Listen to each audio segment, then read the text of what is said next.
Hello friends, welcome to Techifin. तो इस video में हम जानेंगे BharatPe Unity Small Finance Bank credit card के बारे में कि ये क्रेडिट कार्ड कैसा है, इसमें क्या हमें फीचर्स और बेनिफिट्स देखने को मिलते हैं और ये क्रेडिट कार्ड अप्लाई कैसे किया जा सकता है, इस क्रेडिट कार्ड के लिए एलिजिबिलिटी क्राइटेरिया क्या है, इस क्रेडिट कार्ड के फीस और चार्जेस क्या है। तो आप लोगों को इस वीडियो से भारत पे Unity Small Finance Bank credit card के बारे में पूरी जानकारी मिल जाने वाली है। तो प्लीज पूरा वीडियो देखिएगा। अब आइए हम सीधा वीडियो के टॉपिक की तरफ बढ़ते हैं और शुरुआत करते हैं इस क्रेडिट कार्ड के फीचर्स और बेनिफिट से।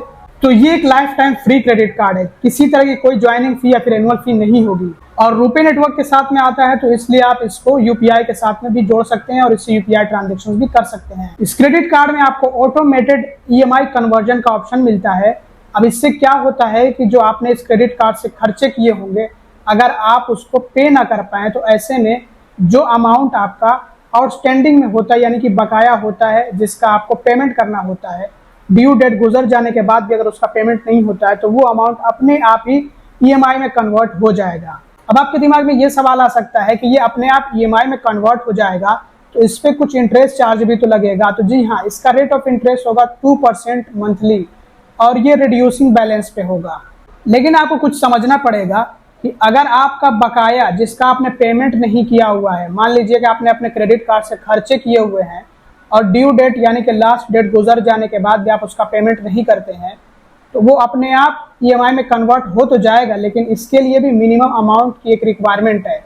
अगर अमाउंट 1000 से नीचे का रहा तो वो ईएमआई में कन्वर्ट नहीं होगा, उसका आपको फुल पेमेंट करना ही होगा। यहाँ पे आप एक चार्ट देखिए और इसको समझने की कोशिश करिए कि अगर अमाउंट 1 रुपये से लेकर के 999 रुपये तक हुआ तो ऐसे में यहाँ पे कोई ईएमआई कन्वर्जन होगा ही नहीं। आपको ज़रूरत पड़ेगी हर हाल में कि इस अमाउंट को आप फुल्ली पे करें। लेकिन वहीं पे अगर आउटस्टैंडिंग अमाउंट या फिर ओवर ड्यू अमाउंट हम इसको कहें तो ज़्यादा बेहतर होगा, 1000 से लेकर के 9999 रुपये तक हुआ तो इसमें आपको अपने आप ये ऑप्शन रहता है बैंक की तरफ से कि ये अपने आप ही 3 महीनों की ईएमआईज में कन्वर्ट हो जाएगा।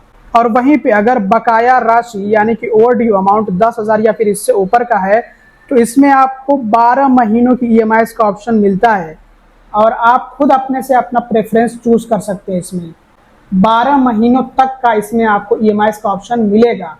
तो जब आप कार्ड अप्लाई करेंगे या फिर कार्ड की सेटिंग में भी ये ऑप्शन मिलना चाहिए है कि आप अपना प्रेफरेंस चूज कर सकते हैं कि अगर 10,000 या फिर 10,000 से ऊपर का बकाया रहा, आपने उसका पेमेंट न किया हो ड्यू डेट गुजर जाने के बाद, तो वो कितने महीनों की ईएमआईज में कन्वर्ट हो। और अब बात कर लेते हैं रिवॉर्ड पॉइंट्स के बारे में और इसको समझना बहुत ज़्यादा ज़रूरी है। यहाँ पे सबसे अच्छी बात यह है कि आपको उन खर्चों पर भी रिवॉर्ड पॉइंट्स मिलेंगे जो ईएमआई में कन्वर्ट हो जाते हैं। मान लीजिए कि अगर आपने अपने क्रेडिट कार्ड से 3000 रुपये खर्च किए हैं और ड्यू डेट गुजर जाने के बाद आपने उसका पेमेंट नहीं किया, तो ऐसे में वो 3 महीनों की ईएमआईज में कन्वर्ट हो जाएंगे अपने आप ही। अब 3 महीनों की ईएमआईज में जब कन्वर्ट होंगे तो हर महीने आपको 1000 रुपये प्लस जो रेट ऑफ इंटरेस्ट होगा उसको जोड़ लीजिएगा, उसका पेमेंट आपको करना होगा। तो जिस महीने आप अपनी ईएमआई का पेमेंट कर देंगे तो आपको उस पर रिवॉर्ड पॉइंट्स मिल जाएंगे। तो इस तरह से इसका सिस्टम चलता रहेगा कि जैसे जैसे आप ईएमआईज का पेमेंट करते जाएंगे वैसे वैसे आपको रिवॉर्ड पॉइंट्स मिलते जाएंगे। और इन केस अगर ईएमआई में कोई कन्वर्जन नहीं हुआ है, आपने फुल पेमेंट कर दिया है, तो भी आपको रिवॉर्ड पॉइंट्स मिलेंगे। मान लीजिए 3000 रुपये आपने खर्च किए हैं और ड्यू डेट से पहले पहले आपने उसका पूरा का पूरा पेमेंट कर दिया है, तो इस पे भी आपको रिवॉर्ड पॉइंट्स मिलेंगे। यहाँ पे बताया ये गया है कि आपको अप टू 2% कैशबैक मिलेगा। मतलब इतने रिवॉर्ड पॉइंट्स मिलेंगे कि अगर हम उसको कन्वर्ट करें तो 2% कैशबैक के बराबर होंगे वो रिवॉर्ड पॉइंट, यानी कि रिवॉर्ड पॉइंट्स की वैल्यू 2% कैशबैक के बराबर होगी। तो रिवॉर्ड पॉइंट्स का नाम है जिलियन कॉइन्स। इन्होंने जिलियन के साथ में पार्टनरशिप कर रखी है लॉयल्टी रिवॉर्ड्स देने के लिए। और एक जिलियन कॉइन की वैल्यू 25 पैसे के बराबर होती है, यानी कि 4 जो जिलियन कॉइन्स होंगे उनकी वैल्यू 1 रुपये के बराबर होगी। और आप इन जिलियन कॉइन्स का इस्तेमाल कर सकते हैं अपने इस क्रेडिट कार्ड के बिल के पेमेंट के लिए भी। और यहाँ पे कोई रिस्ट्रिक्शन नहीं होगा, आपको हर मर्चेंट कैटेगरी पे रिवॉर्ड पॉइंट्स मिलेंगे। और रिवॉर्ड पॉइंट्स को समझने के लिए आप यहाँ पे चार्ट देखिए। 1000 रुपये से लेकर के 9999 रुपये तक के जो भी स्पेंड्स होंगे उन पे 1% कैशबैक मिलेगा।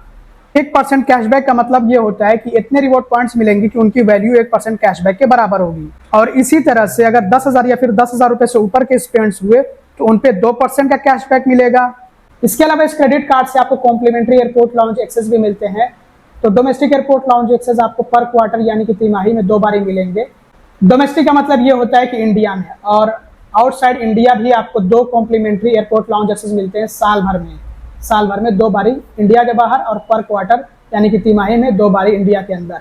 और ये फ्री होते हैं, एक तरह से कह सकते हैं आप। सिर्फ कार्ड वैलिडेशन या फिर आप कह लीजिए वेरिफिकेशन के लिए एक 2 रुपए का चार्ज लिया जाता है। ये सिर्फ ऑथोराइजेशन के लिए होता है। इंटरेस्ट फ्री पीरियड आपको इस क्रेडिट कार्ड में 48 डेज यानी कि 48 दिनों का मिलेगा। और अब बात कर लेते हैं एलिजिबिलिटी क्राइटेरिया के बारे में। तो इस क्रेडिट कार्ड को अप्लाई करने के लिए उम्र कम से कम 21 साल और ज्यादा से ज्यादा 65 साल होनी चाहिए है। और कम से कम जो इनकम रिक्वायरमेंट है वो सैलरीड के लिए 2.5 लाख रुपए है। और जो बिजनेस ओनर हैं या फिर जो प्रोफेशनल हैं, या हम ये कहें सीधा सीधा कि जो सेल्फ एम्प्लॉयड है, उनके लिए ITR होना चाहिए 5 लाख रुपए का। और कैसे इस क्रेडिट कार्ड को अप्लाई किया जा सकता है, तो इसको हम भारत पे ऐप के जरिए से अप्लाई कर सकते हैं। भारत पे ऐप आपको ओपन करना है, वहां पे आपको इसका ऑप्शन मिलेगा अप्लाई करने का, वहीं से आपको ऑनबोर्ड करना है और एप्लीकेशन प्रोसेस को कंप्लीट करना है। और अब बात कर लेते हैं इस क्रेडिट कार्ड के फीस और चार्जेस के बारे में। तो जैसा कि मैंने आप लोगों को बता दिया कि इस क्रेडिट कार्ड की कोई ज्वाइनिंग फी या फिर हम जिसको कहते हैं इशुएंस फी नहीं है वो, और ना तो कोई एनुअल फी है। Life time free credit card है। इसके अलावा अगर हम इंटरेस्ट चार्ज के बारे में बात करें तो ये भी मैंने आप लोगों को बता दिया कि मंथली ये होगा 2%। अगर पे ना किया गया हो, इससे जो खर्चा हुआ है वो ड्यू डेट और लास्ट डेट गुजर जाने के बाद भी पेमेंट नहीं किया गया है, तो ऐसे में 2% मंथली उस पर इंटरेस्ट चार्ज होगा, और ये सालाना होगा 24%। और बात कर लेते हैं लेट पेमेंट चार्जेस की। और ये चार्ज तब लिया जाता है जब आप अपने क्रेडिट कार्ड के बिल का पेमेंट ड्यू डेट से पहले नहीं करते हैं, इंटरेस्ट फ्री पीरियड के अंदर नहीं करते हैं। तो ऐसे में ये चार्ज होगा 40 रुपए से लेकर के 1500 रुपए तक। और जितनी फीस और चार्जेस होंगे सभी पे 18% GST, जैसा कि आप लोग जानते ही हैं। इसके अलावा देखिए यहाँ पे कुछ बातें बताई गई हैं कि ओवर लिमिट चार्ज यहाँ पे नहीं है, अप्लीकेबल नहीं है। मतलब ये है कि आप लिमिट से ज़्यादा खर्च ही नहीं कर सकते हैं, इसका मतलब यही होता है। नहीं तो वो नील होता चार्ज, अगर चार्ज ना होता तब। और इसी तरह से कैश एडवांस या फिर कैश विड्रॉल फी, तो वो भी यहाँ पे अप्लीकेबल नहीं, मतलब आप इससे कैश नहीं निकाल सकते हैं। लेकिन आपको यहाँ पे ऑनलाइन कैश विड्रॉल की फैसिलिटी मिलती है। मतलब आप जो है भारत पे ऐप के जरिए से अपनी कुछ क्रेडिट लिमिट को ट्रांसफर कर सकते हैं, कुछ अमाउंट को ट्रांसफर कर सकते हैं अपने बैंक अकाउंट में। तो इसके लिए चार्ज होता है 15 रुपए का चार्ज इसके लिए लिया जाएगा आपसे। तो ये था भारत पे Unity Small Finance Bank credit card. ये क्रेडिट कार्ड आपको कैसा लगा कमेंट करके जरूर से बताइएगा। अगर आपको वीडियो पसंद आया हो तो लाइक जरूर से कर दीजिएगा। चैनल को अब तक सब्सक्राइब ना किया तो सब्सक्राइब भी कर लीजिएगा, और इस वीडियो को ज्यादा से ज्यादा शेयर करिएगा। Thanks for watching, bye bye.